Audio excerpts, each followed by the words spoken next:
So hey guys, what's up? Welcome to my channel Kids in the Kitchen. So I'm back with a new recipe, and today's recipe is everyone's favorite gobi manchurian. And if you're new here and you didn't watch my last video, please go and check it out in this card. Very easy recipe, gobi manchurian, all made with all homemade ingredients. No need to buy anything and all. So it's an easy recipe. Let's get cooking. So for this recipe, I've taken one cauliflower gobi. I've cut them into florets like this. So I washed them completely and I cut them into florets like this. You can cut it to among your preference, how big you want the pieces to go.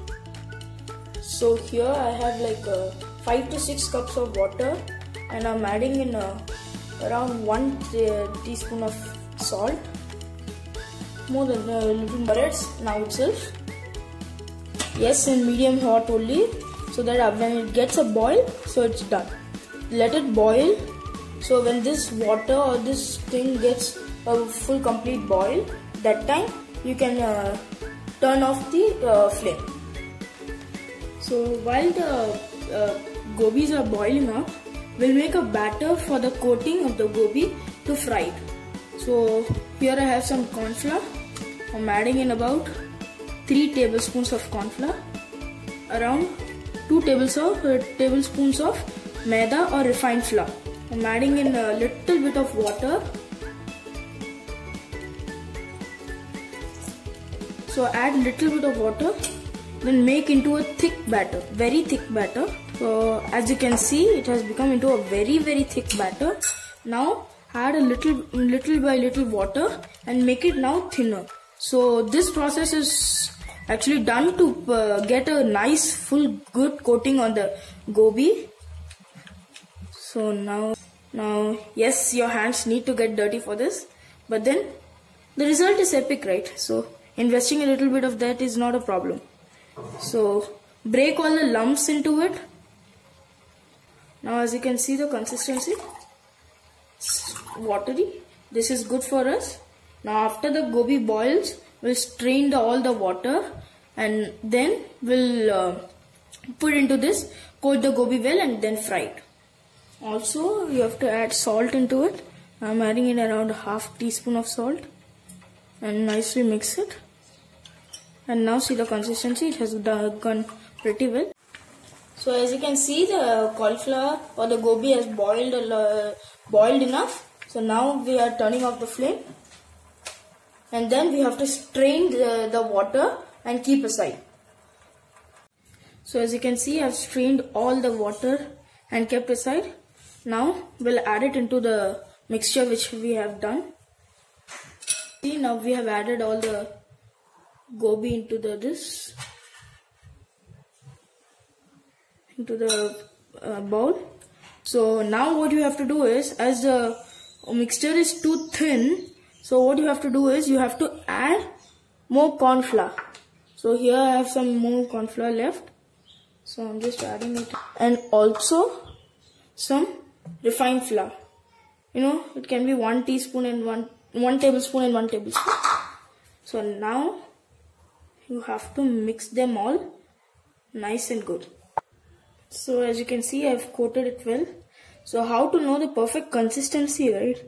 See, when you keep it in your hand, it starts to stick with you. So that is the perfect consistency. This is the perfect consistency for gobis to fry. So yes, now let's fry the gobis. So as you can see, I've taken oil for frying, for deep frying actually, and I have this pair of tongs. So as you can see, I've just put a small piece into it. Now it starts to float. So now is the right time. We'll add all the florets and fry them. Careful while working with oil. So I have my mom next to me. So if you are scared to do it, you can have a elder person next to you. I think this is enough for me. So let it fry, and then I'll meet you. So as you can see, it has become like golden brown. You can fry for another 1 minute and then take it out. no oil gobi manchurian. Maybe a 2 tablespoon of oil is more than enough for what we are going to make now. So that is a trick used in this type of cookware. So without adding even oil you can do, but then for Chinese cuisine oil can be a major part.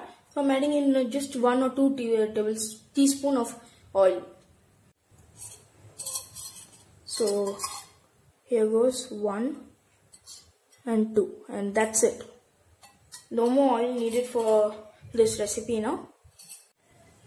So now the oil has heated enough. So here I have 2 tablespoons of finely chopped garlic.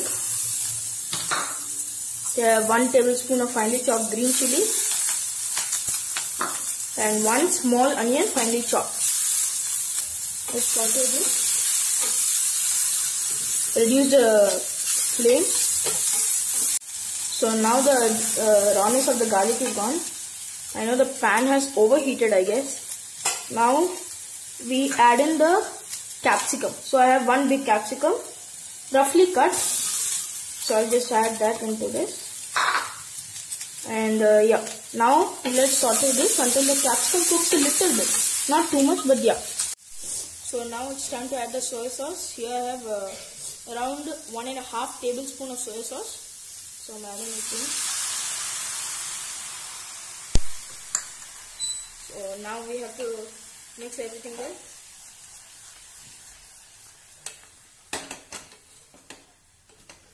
So guys, for now what you have to do is, you have to prepare a mixture.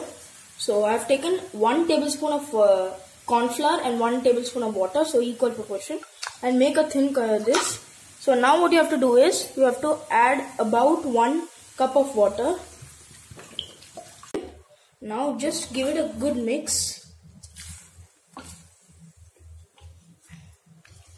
And now as you can see, it's very thin.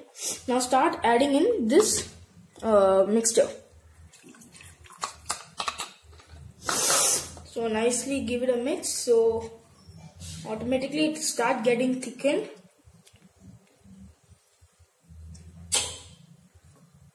So this process is done so that it gets a nice good coating on the gobi. So it becomes like creamier and more saucy kind of feel. So that is what we are going for. As you can see, it has become thick. So just continuously stir it.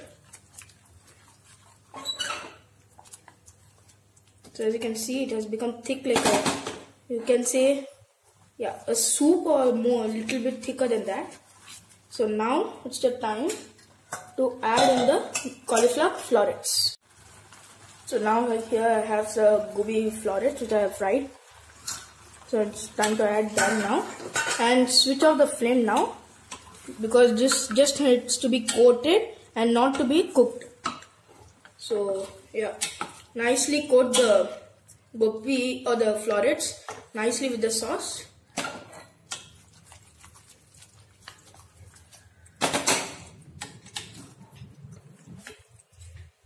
You have to add the spring onions. So I have some spring onions over here. So I'll add some.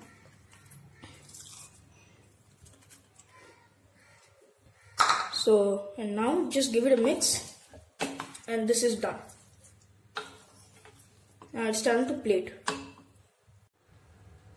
So guys, let's plate it. As you can see, the color has come pretty well. And as a topping, you can add spring onions. And yes, it's done. So as you can see, it's a very easy recipe. Thank you.